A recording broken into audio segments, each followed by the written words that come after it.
Hi, my name is Ariane and I'm the author of Don't Forget to Smile, which is a young adult novel set in the ballet world.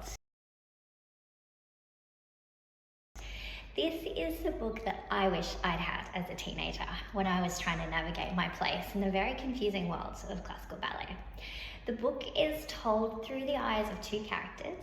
There's Clara, who lives and breathes ballet. It's all that she's ever known and she just wants to be a principal dancer. And then there's Elle, and Elle's late to ballet. She's a bit of a prodigy and she's really coming in and questioning a lot of aspects of the ballet world that don't make sense to her. The gender binary, the focus on a particular body type, the pushing through pain, the perfectionism, the elitism. And she's developed a bit of a platform on TikTok where she's really sharing some of these views and her ballet rants. It's a story about friendship, it's about ambition. If you loved Dance Academy, Flesh and Bone, Centre Stage, I hope that you will absolutely love this book. When I think about the perfect reader, it's not just dancers or those who are dance obsessed. I think anyone who really enjoys that peek behind the curtain, and anyone nostalgic for their dancing days, or if you're a dance mom, and I often have conversations with women who say, I'm a dance mom, I don't understand any of this. I think you'll love this too. So Don't Forget to Smile is set against the backdrop of the Ballet Olympics or the International Ballet Grand Prix. It's a fictional competition, but it's heavily drawn from the YAGP and also from the Prix de Lausanne, which is a competition every year with the best of the best dancers being coached by the best, biggest names in the ballet world. And I wondered, because I love watching it every year, what it would be like to write a novel set in that world. So the book really looks at, what it takes to be selected to perform, on the world stage, which happens to be the Sydney Opera House in Don't Forget to Smile. And, what it's like to be competing against your friends and classmates for scholarships and places in schools and companies, and how that sort of affects your friendships with the people around you. So that rivalry, that jealousy, but also that camaraderie, because I think, some of the best friends you'll ever make are ballet people. My books are very different. My memoir, Because I'm Not Myself You See, was about motherhood and severe perinatal mental illness. Don't Forget to Smile is about the ballet world.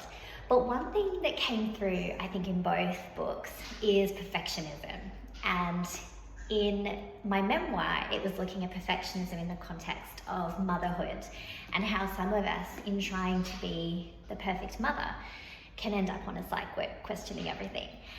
In Don't Forget to Smile, I looked at, the impact of perfectionism on your body image, and how spending all of these hours and spending, so many of your years of childhood in front of these mirrors looking at yourself can really do a number on your mental health.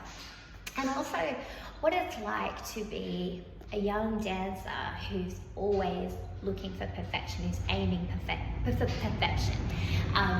See how that wasn't perfect and I didn't redo it? That's something that I've had to learn.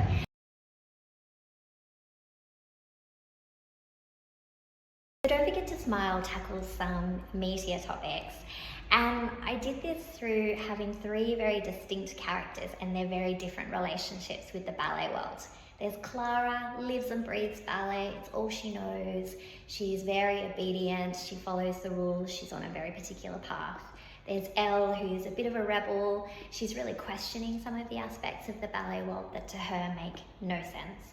And then there's Ben. Ben just wants to be able to dance on pointe. He wants to be able to learn the female variations.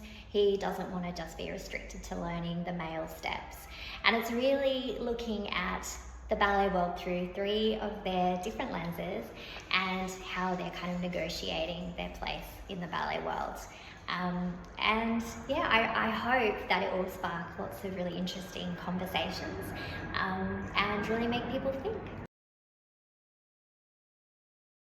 So I was a lot like Clara. I lived and breathed ballet. It's all I wanted to do. And then as I got older, I started to get told that I was too short and that I didn't have the right body type. I left ballet and I didn't come back to it for many, many years. What I love about coming back to ballet as an adult and teaching my own students is being able to do it on my terms and to be able to really re-examine those assumptions that come with ballet. Everybody is a ballet body and everybody should be welcome, and it should be more inclusive and less expensive and more accessible and all of those things and all of those conversations that we really need to have. So for me, it was actually very, very healing to be able to explore that and to be able to fall in love with ballet again through writing this book, and knowing that it's okay to criticize something because you want it to be better. And that's what I hope this book has done. What I hope it does though is really opens up some of the really difficult conversations that we still need to have in the dance world. The pressure that young people face. I think the impact of social media, those blurred boundaries, and also the comparison. We're no longer comparing ourselves to people who are standing next to us at the bar. We're also comparing ourselves to others all around the world when we're watching these videos as well. So I hope that it opens up some interesting conversations, conversations that can be difficult to have when we love an art form, but we want it to do better.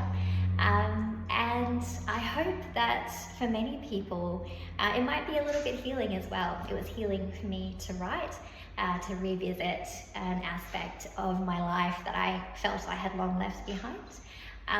But as it turns out, life can take you in many different directions. I found myself back in the ballet studio and have written this, my first young adult novel, which I can't wait for everybody to read.